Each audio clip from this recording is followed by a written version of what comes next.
Hello everyone, welcome to my YouTube channel prep with Shikha. आज की video में हम इंडियन इकोनॉमी का चैप्टर नंबर 2 स्टार्ट करेंगे, जो कि है इंडियन इकोनॉमी 1950 टू 1990।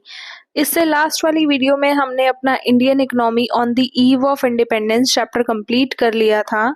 तो आज हम ये सेकंड चैप्टर स्टार्ट कर रहे हैं, तो अपना चैप्टर स्टार्ट करते हैं। अगर आपने अभी तक चैनल को सब्सक्राइब नहीं किया है तो प्लीज़ चैनल को सब्सक्राइब कर दीजिए और लाइक कमेंट शेयर कर देना वीडियो को अगर आपको अच्छी लगती है तो। So let's start our chapter. सबसे पहले इंडियन इकोनॉमी के बारे में समझते हैं कि बेसिकली इकोनॉमिक सिस्टम क्या होता है। ठीक है, इंडियन इकोनॉमी तो हमने पढ़ ली कि क्या थी इंडिपेंडेंस के टाइम पे, उससे पहले क्या थी। अब हम इंडियन इकोनॉमी पढ़ते हैं 1950 से लेके 1990 तक। उस दौरान क्या हुआ था, उस पीरियड में क्या हुआ था। सबसे पहले समझते हैं इकोनॉमिक सिस्टम क्या होता है। Economic system refers to economic order in the country. मतलब कि ये एक ऑर्डर होता है इकोनॉमिक सिस्टम कि हमारी इकोनॉमी के अंदर, हमारी कंट्री के अंदर क्या इकोनॉमिक ऑर्डर है। ये ऑर्डर 3 तरह के होते हैं। सबसे पहला होता है आपका द सिस्टम ऑफ प्रोडक्शन, दूसरा होता है the system of resource allocation, तीसरा होता है आपका the system of distribution of goods and services in the economy. ठीक है, ये 3 तरह के सिस्टम होते हैं आपकी इकोनॉमी के अंदर और इसी को ही इकोनॉमिक ऑर्डर कहा जाता है। अब ढंग से समझते हैं कि ये तीनों ऑर्डर्स, ये तीनों सिस्टम क्या होते हैं एक्चुअल में। For the system of production we mean the way goods and services are produced in the economy. मतलब सिस्टम ऑफ प्रोडक्शन का मतलब होता है कि प्रोडक्शन करने का सिस्टम, कि किस तरीके से गुड्स और सर्विसेज हमारी कंट्री के अंदर, हमारी इकोनॉमी के अंदर प्रोड्यूस किए जाएंगे। फिर आता है आपका the system of resource allocation. तो system of resource allocation, allocation का मतलब आपका होता है बांट देना, तो रिसोर्सेज को बांट देना। रिसोर्स एलोकेशन के सिस्टम से हम क्या समझते हैं, We mean what goods and services are produced in the economy। यहाँ पे इकोनॉमिक नहीं आएगा, इकोनॉमी आएगा। कि मतलब हमारे रिसोर्स एलोकेशन के अंदर अगर हम देखें तो किस तरीके के गुड्स और सर्विसेज प्रोड्यूस होने चाहिए हमारी इकोनॉमी के अंदर। किस तरीके के गुड्स एंड सर्विसेज का मतलब है कौन से goods, capital goods, consumer goods, कौन से तरीके के गुड्स आपके इकोनॉमी के अंदर प्रोड्यूस होने चाहिए, उसको रिसोर्स एलोकेशन का सिस्टम। मतलब कौन से गुड्स को प्रोड्यूस करने के लिए रिसोर्सेज को कितना वहां पे एलोकेट किया जाए, बांटा जाए।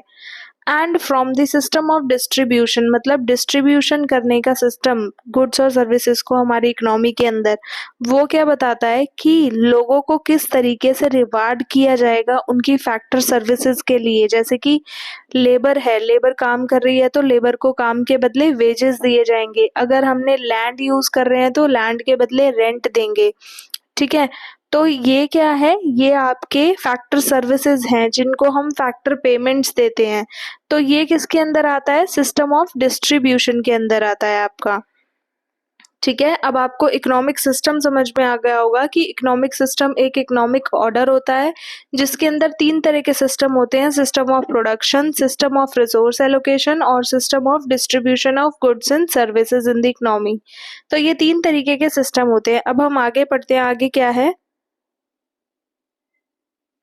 आगे है हमारा ये टाइप्स ऑफ इकोनॉमिक सिस्टम। अभी तो हमने सिस्टम, इकोनॉमिक सिस्टम पढ़ा था कि वो एक इकोनॉमिक ऑर्डर होता है। अब हम पढ़ेंगे टाइप्स ऑफ इकोनॉमिक सिस्टम। कितने टाइप का होता है ये, 3 टाइप का होता है आपका।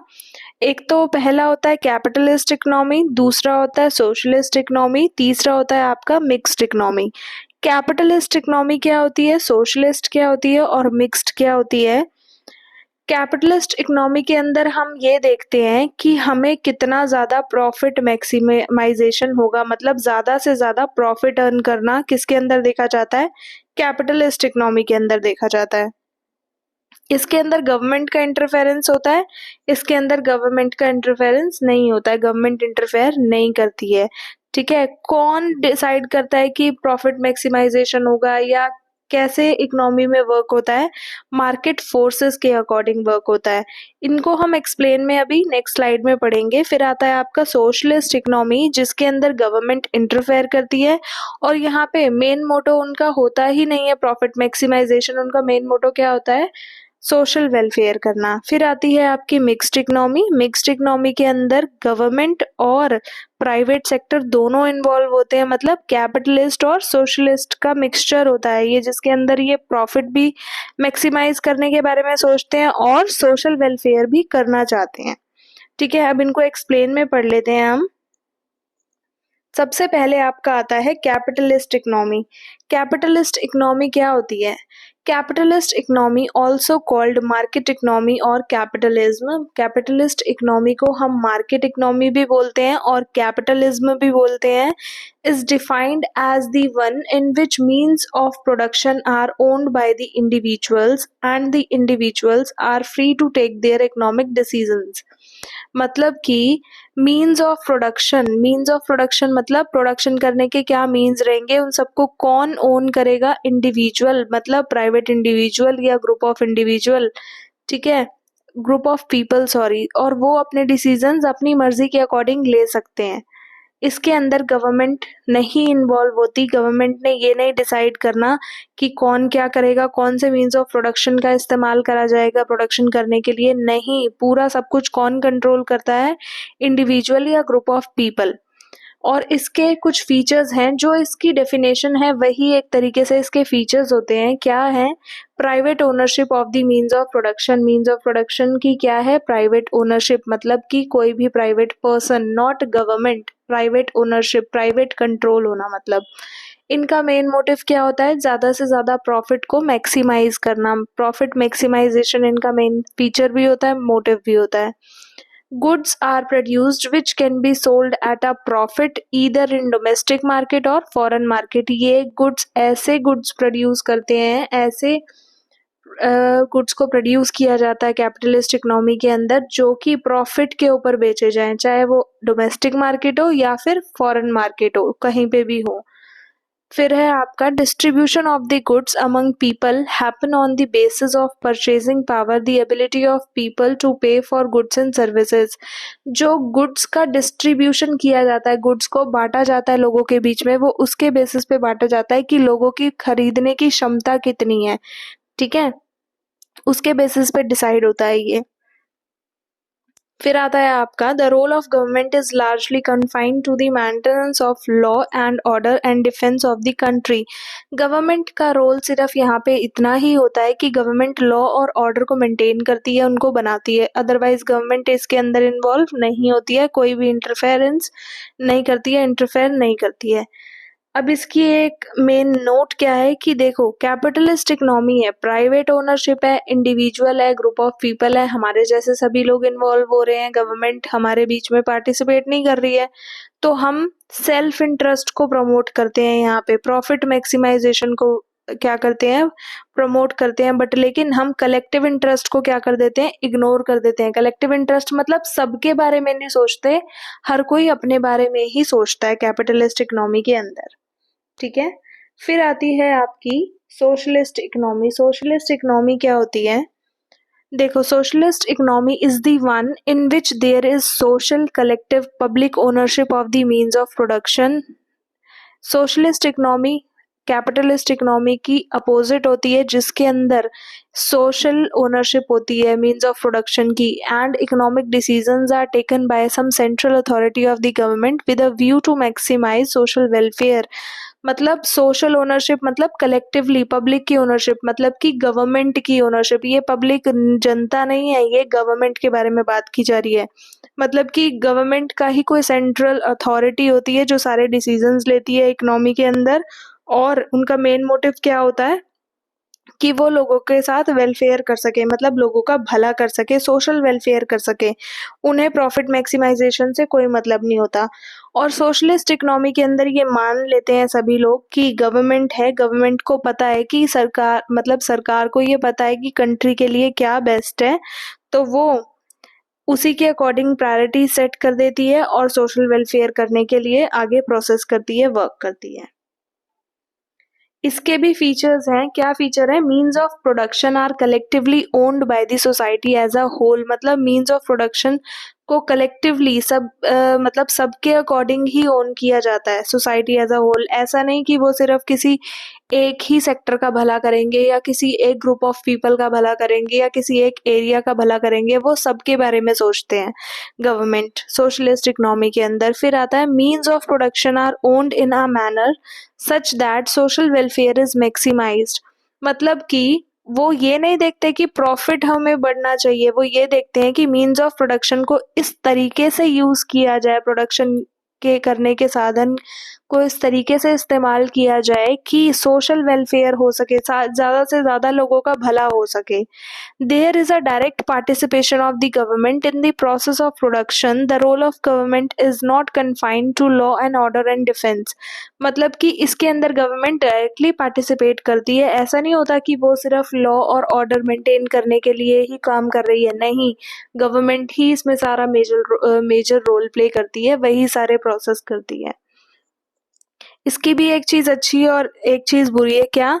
It achieves equality in the distribution of income but GDP growth remains a slow process. मतलब इसके अंदर डिस्ट्रीब्यूशन ऑफ इनकम मतलब लोगों को सही डिस्ट्रीब्यूशन करना, इनकम बांटना, वो तो उसमें तो इक्वालिटी अचीव हो जाती है, सबको इक्वल ट्रीट कर दिया जाता है, सबको इक्वली सब कुछ प्रोवाइड किया जाता है। बट लेकिन जो जीडीपी की ग्रोथ है वो स्लो रह जाती है। क्यों? क्योंकि कंट्री के अंदर प्रोडक्शन नहीं होता है।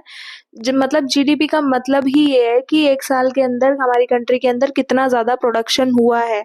तो प्रोडक्शन अगर जीडीपी ग्रो नहीं कर रही है तो इसका मतलब, या स्लो ग्रो कर रही है तो प्रोडक्शन या तो कम हो रहा है या प्रोडक्शन नहीं हो पा रहा है। ठीक है। क्योंकि ऐसा क्यों होता है? अब इसका reason, GDP growth remains a slow process. क्यों वो स्लो प्रोसेस पे क्यों रहती है जीडीपी की ग्रोथ? क्योंकि प्रोडक्शन डायरेक्ट प्रॉफिट मैक्सिमाइजेशन से डायरेक्ट नहीं होता है। मतलब कि this is because production is not directed by the principle of profit maximisation, instead it is directed by the principle of equity and justice, जिसकी वजह से हमारी जीडीपी की ग्रोथ क्या होती है? स्लो हो जाती है और लोगों को इक्वालिटी तो मिल जाती है, बट लेकिन फिर आती है आपकी मिक्स्ड इकोनॉमी। मिक्स्ड इकोनॉमी कौन सी होती है? जो कैपिटलिस्ट और सोशलिस्ट इकोनॉमी का कॉम्बिनेशन होती है, दोनों से मिलकर बनी होती है। Mixed economy is the one in which there is private as well as public ownership of the means of production. Production decisions are governed largely by the principle of profit maximization but not without checks and balances of social justice.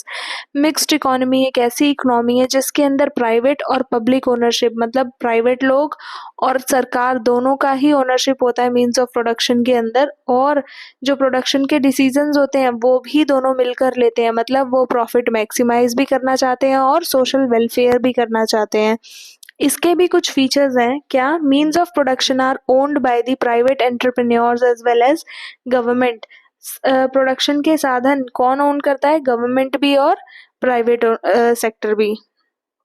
In the private sector, production decisions are governed by the principle of profit maximization, while in the public sector, social welfare rules the roost.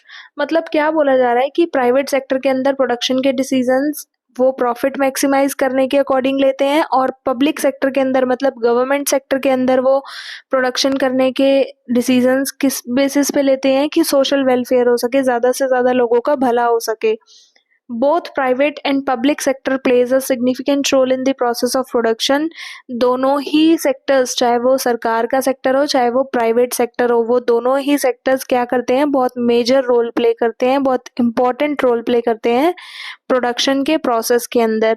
इसके अंदर भी कुछ अच्छी चीज है और एक बुरी चीज है। अच्छी चीज ये है कि ये कैपिटलिस्ट और सोशलिस्ट इकोनॉमी की दोनों की मेरिट्स को, अच्छाइयों को कंबाइन कर देता है।